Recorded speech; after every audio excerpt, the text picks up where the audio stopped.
Hello, guys. I'm Lisa. And I'm Natasha. And we were wondering, are you free for coffee? Welcome. Hello, guys. Okay, this is kind of a serious topic, but we just wanted to unpack it a little bit. By now, you guys have seen or heard Jennifer Aniston. She's been on all the talk shows and different things, talking about her struggles with infertility. Yes. So I'm sure y'all remember a few years, well, when she was married to Brad Pitt, especially. Yes. You know, people speculated oh my gosh. Oh, that's why he left. Because she didn't want any kids. Because she didn't want kids. She was so selfish and yada, yada. Yes. So now she is sharing that. And her ex was very supportive also. Who? Her, not Brad Pitt, but whoever she was with during Justin? Him. He was very supportive in saying she was going through a really tough time. So she was going through all, medical issues this whole time, keeping it quiet and dealing with it. And now she's just come out, I guess she just wants to speak her truth, say. So we just wanted to talk about it a little bit and I think so many women struggle with reproductive issues. And they suffer in silence. I really think that's true. And it's society and people, a lot of their parents and in-laws and things put so much pressure on them to, when are you having a baby? When are you having another baby? Yes. With little to no regard. And then you have people all around you doing it. Yes. And it feels like this is something I ought to be able to do because I guess society has told us. Has painted the picture that it's quote unquote easy. And people have always struggled. Yeah. They have. And the difference is that now a lot of times there's help. Right. Not always. Right. It doesn't always, like Jennifer. It doesn't always work. It didn't work for her. Yeah. But a lot of people, it does work. Right. And so there's things that you can do.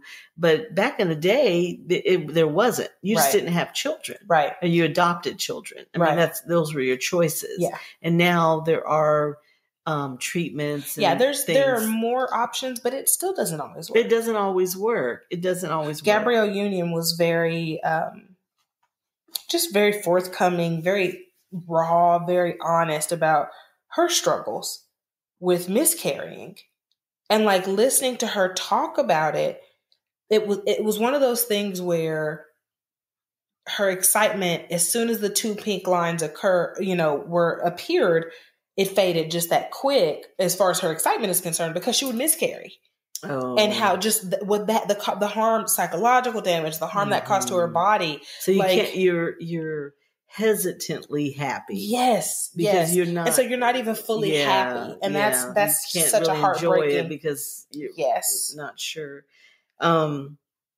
So I guess really what we want to talk about is how we support women that are going through these things, and then just how you can be cognizant of how you speak to women. Yes. No matter who the woman is, some things not to say. Don't ever ask a woman, is she pregnant? Listen, why do people still, the year of our Lord, 20 and 22. About to be 2023. I mean, in a week, it's about to be 2023. Why?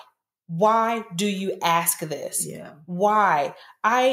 We've talked about this. I don't even remember what episode it was where I had a dear friend of mine, and she had lost a lot of weight. And she's a thick girl. She's a heavier girl. She had lost a lot of weight. And I made a comment about it, and it was a compliment. But as it turns out, the reason for her weight loss was not a good thing. Oh, it was illness or something. It was, yes, okay. It was illness related. It was actually fertility related. Okay. And I just remember thinking, keep your fucking mouth shut. I felt so bad. I literally cried. Yeah. Because I knew that I had triggered her. And so then it hurt me to know this is someone I love and I just triggered them. And even though, I mean, we're cool. We're cool. It wasn't, she's like, no, girl, I know you, da, da, da, da. But still, it was a reminder, like, there are so many things you could ask about. You don't have to ask someone, are you pregnant? You don't need to Or they could just be heavy. They could, right. It might not, or some even, people, you can have pregnant, you can have a tumor. Sorry. You can have PCOS. Yeah. I just had another, bloated. Yeah, I just had another friend of mine who listens to our show. She was just diagnosed. So she's currently taking medication for that and going through the struggles of, she's on this new medication and she doesn't have energy because of the medication. I have another friend who also happens to be a listener who has PCOS and was like so shocked that she was pregnant. And it was really funny to me because she's very level-headed. Like, she's just very logical, very level-headed. And one day I was like, what is wrong with her? I'm thinking to myself, like, girl, what, are you all right? Like, what is it? And I remember we hung up and I was like, oh, her hormones are out of whack. She is pregnant. Like, this is the crazy stuff that happens at the beginning of pregnancy when your hormones betray you completely. And even in thinking it, she's like, no, there's no way, like, there's no way it had happened in all this time. I have PCOS. I have irregular cycles, this, that. I mean, just dealing with that alone can plant so many seeds of doubt. Mm-hmm. It can plant, impact your self-worth, your mental health. They don't need you asking us, are you pregnant? None of your damn business. I might have just ate a whole damn burrito from Chipotle. Right. That's it. That's what I did. Mind your business. Gas. I have gas. That's it. Yeah. Yes. Or they ask, are you pregnant? When are you getting pregnant? When are you having another baby? Right. So, note to self and to others, don't ask people about their reproductive health. Yes. And just don't. Or their reproductive business. Yes. There are some couples that don't want children. Yes. Do you know that? Yes. There's some people that honestly they don't want kids. That's none of your business. And you ain't gonna help raise them. Let me tell you that. No, or pay for them. And you ain't gonna pay for them. Everybody's not cut out. I just not. told Lisa before we hit record that in 2021 we paid just under $22,000 in childcare. It was $21,835 just in childcare. I just told Lisa this. And so when people are like, oh my gosh, you guys make parenting look so easy. Are you going to have any more? With what money? With what time? Yes. With what any of this? With what any of it? Yes. Right now, me and my husband's only real conversations occur 2 days a week when we're able to ride in the car together because we don't have shared off days. And at night, if we can get everyone down, when I take a shower, he sits on the edge of the tub and that's when we talk. That's it. And that's very, very difficult on a relationship. That's difficult on a friendship. That's difficult in general. If you really like this person and this is like your person. Or just on yourself. On yourself. Having time. You just don't. I remember those days when you don't even go to the bathroom alone. Like they're in the bathroom with you. Mom. Yes. But, I mean, look at this truck. Did you see this? Yes. Mommy, are you going to wipe? My one little son used to hand me the pads. Mom, you need what? While he's sucking his fingers. Oh, I know who it was. No, get out of my business. Mind your business. Listen, you remember I told you, I think we covered this in the postpartum Now What episode. My kids, we try to be very matter of fact, but not overly so with them. But we do want them to know what's what. And, they have pet names for their parts, but they also know what the real names are. And they figured out where babies come from. I don't know how this happened, actually, because they didn't ask me. And they figured it out. And so my son is like, very quickly, comes in the bathroom. He's on the ground. I'm like, what are you doing? It wasn't a fit, So I'm like, what's happening?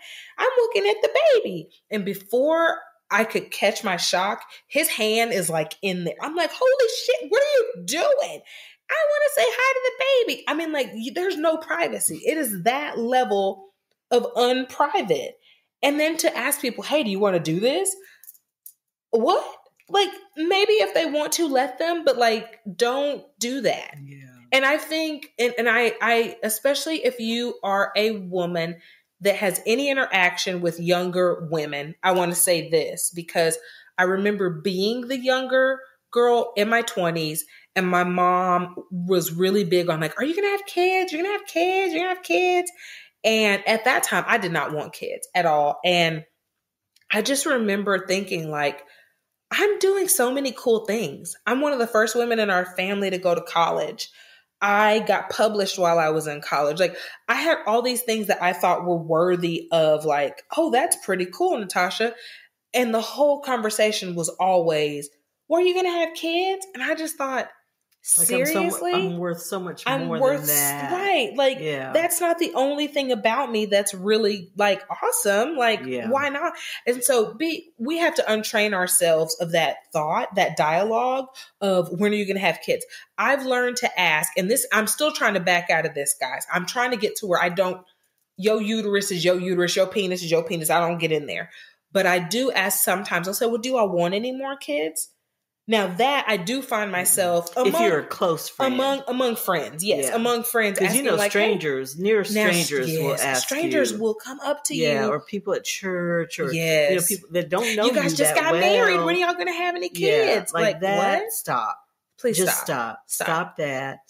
Because how weird would you feel if someone's like, "When are you going to have your next Pap smear?" Yeah, right. And then, like, how weird would that be if a stranger came up to you? You don't know what they're going through, if they do want kids, what they're going through to have the kids. Yes. And I read, my stats, y'all, and right now I don't have it, but it's a huge percent. It was something like by the year 20, I don't know. Oh, it was you like told 2056 or something. It's kind of the near. It was future. 2050, I think. You told me about this. That how the percentage of people that will only be able to conceive in vitro. Yes. And they speculated it was because of plastics, yes, like microplastics in our environment, and what we ingest or whatever. I'm not sure, but so I guess what I'm saying, it's only going to get worse. Right. People are only going to struggle more. Right. So now, with Roe v. Wade and with all the things, we need to fix our vocabulary. Yes. Concerning women and their reproductivity, just all of it.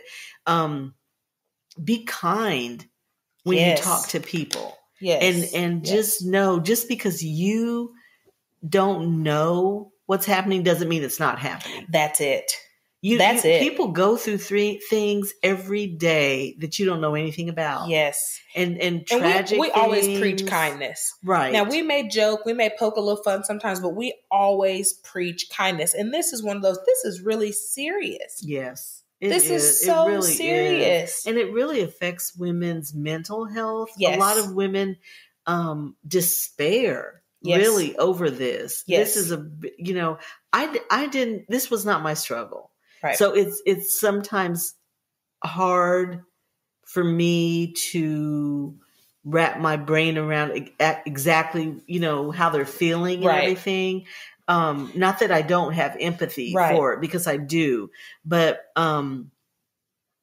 they really despair of this and become really depressed. And this is a big, big deal. So if you have friends or relatives that are going through this, you really need to be a source of support. Yes. Be kind. And kindness, and getting them to, self-care. Yeah. Be one of those people that sends cards and notes, take them out for a Starbucks.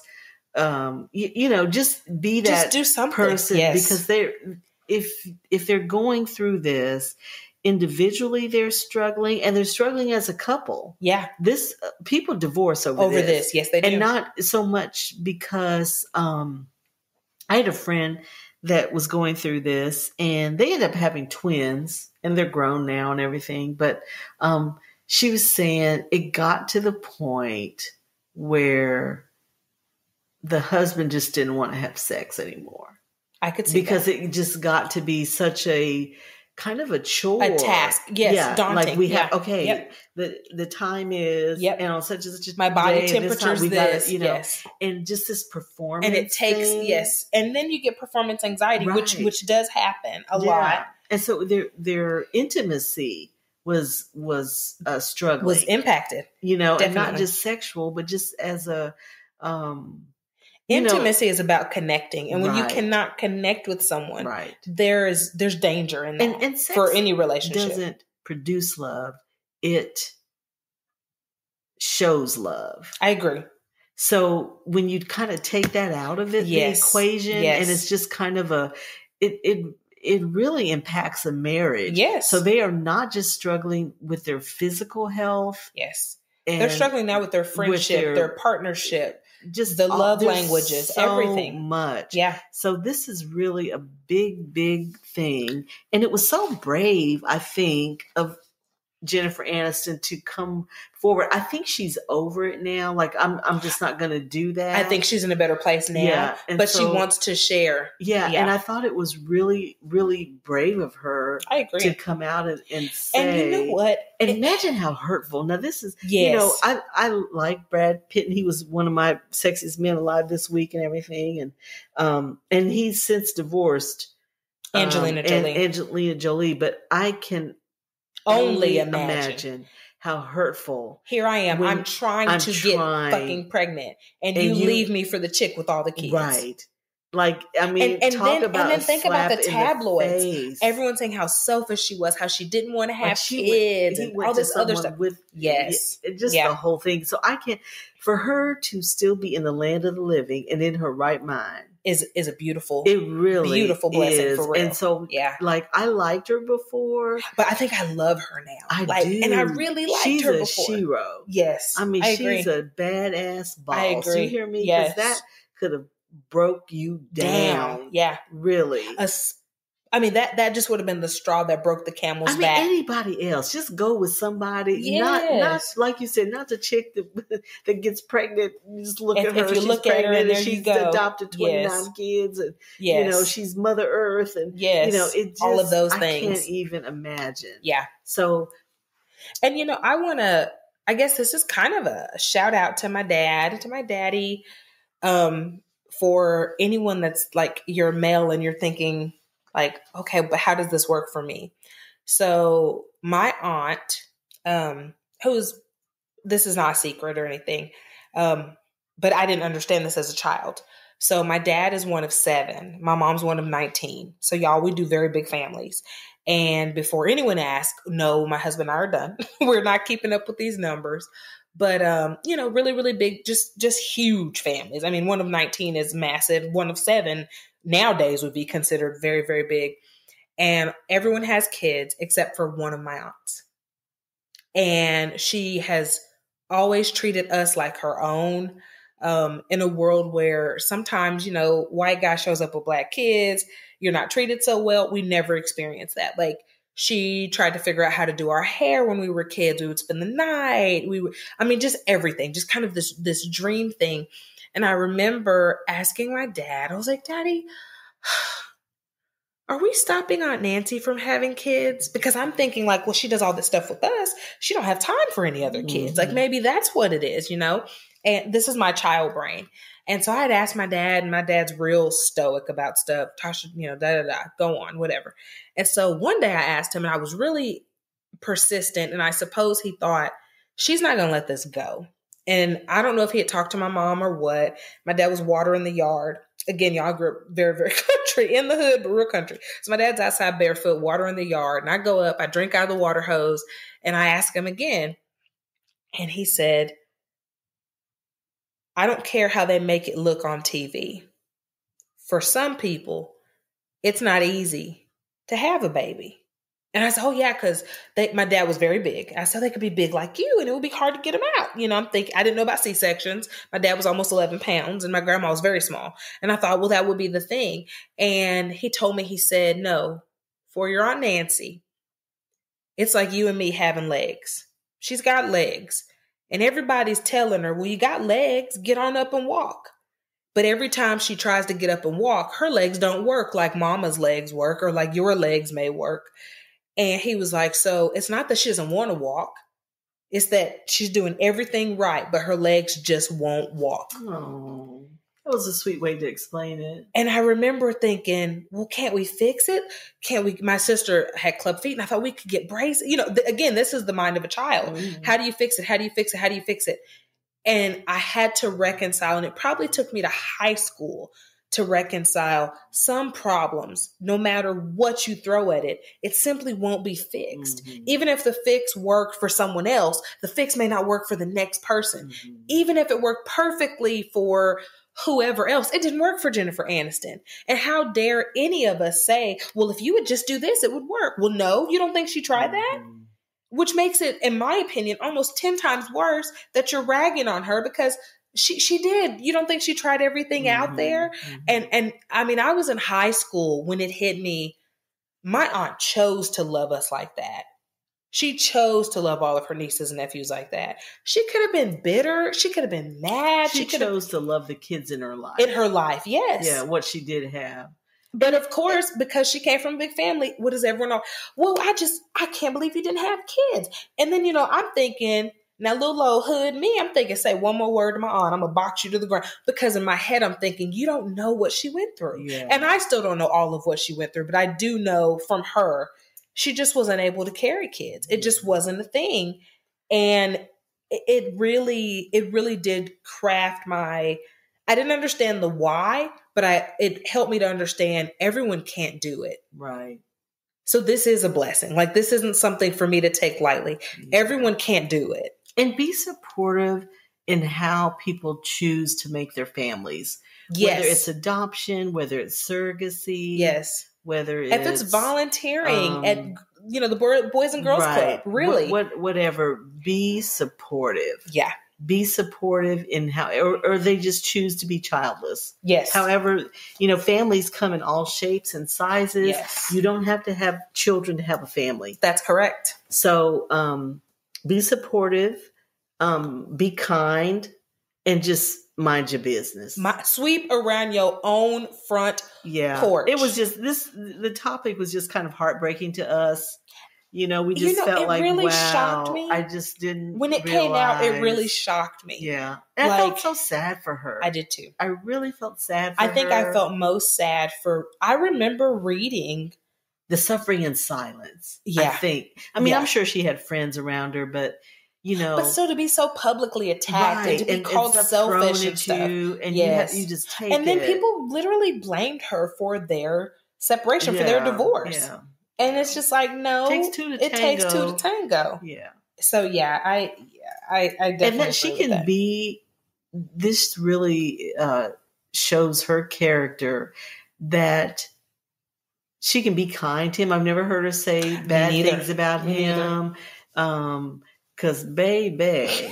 At least I wouldn't go say it, but in my head, I was like, I would run his ass in the ground with my mouth. Dog walk him in the streets. Right? I sure would. I just would. Well, let me tell you what really happened. Right? So, and she never did. God bless her. So I don't know if she's just like done and not going to do it, or maybe she just felt like now was the time. If she wants to adopt or serve or however. That was not divulged. So we wish her the best. Absolutely. With whatever she wants to do. And we appreciate her speaking about it. We do. And coming out. We really do it because it's just, it opens a conversation.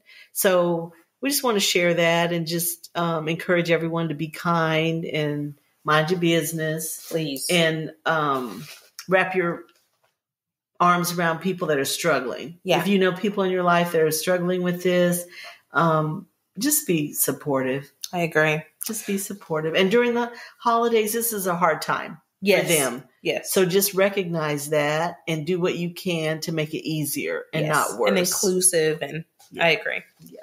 So up next, our picks for the sexiest man alive this week. But first, a message from our sponsor, BetterHelp.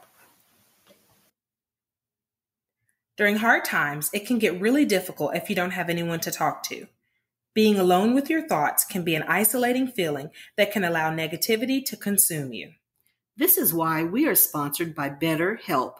BetterHelp is customized online therapy that offers video, phone, and even live chat sessions with your therapist, so you don't have to see anyone on camera if you don't want to. There is a broad range of expertise in BetterHelp's 20,000 plus therapist network that gives you access to help that may not be available in your area. You just fill out a questionnaire to help assess your specific needs, and then you get matched with the therapist in under 48 hours. Then you schedule secure video and phone sessions. Plus, you can exchange unlimited messages, and everything you share is completely confidential. You can request a new therapist at no additional charge anytime. Join the 2 million plus people who have taken charge of their mental health with an experienced BetterHelp therapist. So many people use BetterHelp that they are currently recruiting additional therapists in all 50 states.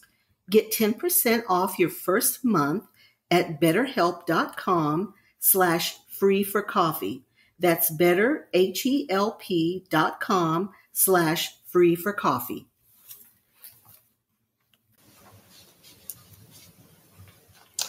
Okay, so this week, I'm on a roll. Are you? I am. I know who I have. Do you? They are not tatted up, and they are not an athlete. She just got out of her comfort zone, y'all. Guys, I ran out of folks that was tatted up and musicians. Okay. So this week, he is a funny man. Okay. So I guess I'm on a comedian role. Kevin James. Oh, the King. What was his show? King of the something. Yeah, okay, King of Queens. Yes, I think was the show. That was it. Funny enough, never watched it. Oh. I know, how weird. I know everyone's seen it, never watched it. He's been in a lot of funny he's things. Part of the Adam Sandler crew, and it ain't nobody in that crew I don't like. I like Chris Rock. Right. I like Rob Schneider. He I like was in that Kevin James. Something. Yeah, he's been in all of them. Okay, he's been in all of them. I love him. He is like a typical dad to me. That might be what like it that is. Dad look. Yeah. Just a nice guy. I think I've entered that section of life where I'd rather you be funny than sexy. Right. And just fucking nice. Yes. But he does have a pretty smile. And I have a thing for smiles. I think he's cute. He is. In the dad That's way. My guy. That's my guy. Oh, he's cute. Look at me. I'm doing good, guys. I'm picking Liam Neeson. And it might be because I watched Love Actually again. He's in that. That may be why. And that kind of, spurred like, oh, he's cute. I forgot about him. And he's way age appropriate. He's older than me. Can you believe it? He's older than me. You're not that old. He's a widower. He is. He is not remarried from when his wife. Oh no, I didn't know he never remarried. No. I don't know Liam, so I'm pretty sure he probably kicking it with somebody. But he is has fine. not remarried. He is. I love all those movies he's in. Taken. Oh my gosh. He's such a badass. Take a bullet for you. Listen, I love that. Don't you? I mean, a guy that would take a bullet for you. Yes. And in the movie, he loves his daughter. We'll I'm finding my yes. Oh my gosh, he was so calm, and it's like you knew what was going to happen, but his calmness. I'm like, shit, this is eerie to me, and I know what's going to happen. I know the whole premise of the plot. Something I know it. Sexy about a guy that can handle weapons. Well, you know what? It is sexy. But also, no, because you didn't think that my lumberjack was sexy. And what weapon is he handling? A saw? Axe is a ain't the same. It ain't the same. But his persistence in saving her. I mean, come on. Everybody fell in love with that. Everyone did. Yes, he's a cutie and age appropriate. Look, are you back on your age appropriate? Maybe. And he was in another movie, and I can't remember the name. Where the wife got cancer and he was and he was the same, but the same persistence. Yes, like that steadfast love. Yes, and he seems like that in real life. I mean, and then really to think that he's never remarried, it kind of makes you wonder if that's just who he is. That might just get married, Liam. He may be content. You know what? And if he feels if he feels as though he married his soulmate, what's the point of remarrying? I know that, but that makes me kind of sad for him. Yeah, kind of. It does, but kind of. He may have really still good memories. Sexy sad. Still sexy. Sexy sad. Okay, well that went on an upstroke. Thank you all for pulling up a chair and joining us for coffee. Please subscribe to Are You Free for Coffee podcast wherever you are listening. We hope that you enjoyed today's episode. Learn to sweep around your own front porch and enjoy the little things. Until next time.